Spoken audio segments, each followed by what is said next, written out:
Former Trump White House official and political commentator Camryn Kinsey, along with the host of the Relatable podcast, Ali Beth Stuckey.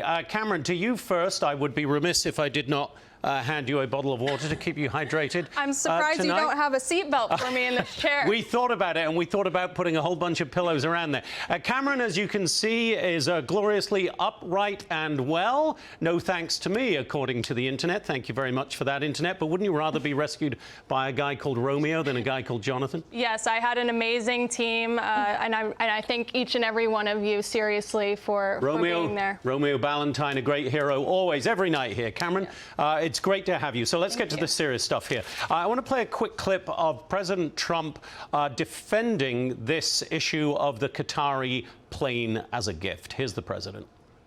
We've secured that part of the world for many years. So if somebody makes a gift, and I get nothing. I get to fly it like any other president would. Ultimately, it'll be at the end of its lifetime or at the end of the term, because we're going to have the other ones in by that time. So, Camryn, is this much ado about nothing and all the brouhaha over this plane?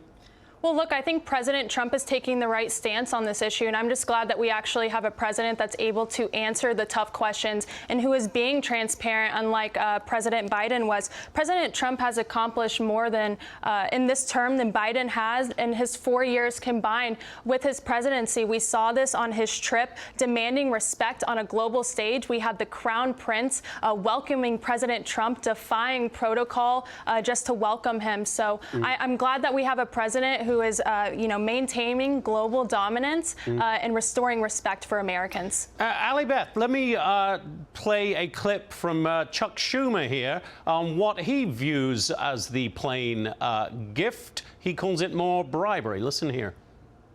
This is an issue of outright bribery and a serious issue of national security as well.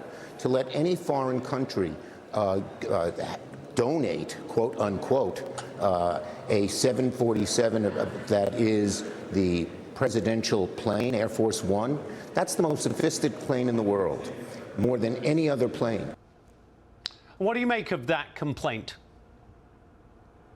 Unfortunately, Democrats have been crying wolf about Trump's national security threats and his corruption for a very long time. We saw that with his last term. We're seeing this with this term as well. And none of them have ever been proven right. In fact, they've all been proven wrong. And this is just another example of that. As you said, it is much ado about nothing. Trump is trying to figure out how he can appease, how he can please his allies in the region to help us with Iran.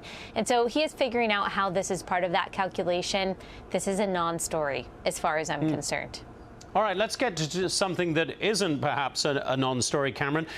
This conflict or confrontation at the ICE facility between some Democrats and some ICE officials. Our own Chad Pergram talked to Minority Leader Hakeem Jeffries today about what might happen if any arrests are forthcoming. Here's that exchange. What happens if they were to go and arrest these members, or if they would try to sanction them here in the House of Representatives? They'll find out. What would you do? What recourse? But doesn't that broach a? They'll find out. Doesn't that go across? That's a red line. What's the red line, though? I mean, I know we have the speech. It's a red line. It's very clear. First of all, I think that the so-called Homeland Security spokesperson is a joke. Camryn, how did you see that? Was that a legitimate free speech and protest by members of Congress, or did they go far too far? Well, I think that this just goes to show why President Trump was elected in the first place. Democrats completely defy law and order, and we're seeing Democrats prioritize illegal immigrants over law-abiding American citizens. And it's insulting as an American to have elected representatives prioritize the conditions of illegal immigrants over those who are lawfully residing in this country. Ali Beth, how did you see that confrontation? Oh, this was such an embarrassing show. It was absolute theater. If they really cared about what was going on there, all they had to do was call up the facility and say, hey, we're Congress people. We would like to tour the facility and see what's going on. They would have been allowed in. Instead, they wanted to make it into a viral social media moment. They don't actually even care about those illegal immigrants. And they also, yes, don't care about American citizens, but what they really care about is their own reputation for being some kind of bulldozers for the progressive cause, when really it was just clownery.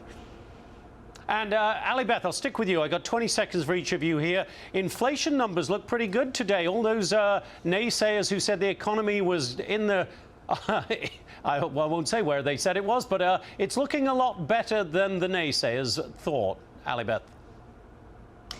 Of course, we're already seeing the fruit of Trump's tariff plan. Again, the Democrats cried wolf about this. They said it was going to tank our economy. We were never going to recover. We are already seeing the recovery, and I think we'll continue to. Camryn? I agree. I believe that President Trump is somebody, if he's going to make a promise, he's going to keep it. He's doing the art of the deal. He's doing what he does best, focusing on the economy. And we're just going to see these numbers keep declining with his policies. Camryn Kinsey, great to see you. Ali Beth Stuckey, thank you for being here too. Great to have you both with us tonight.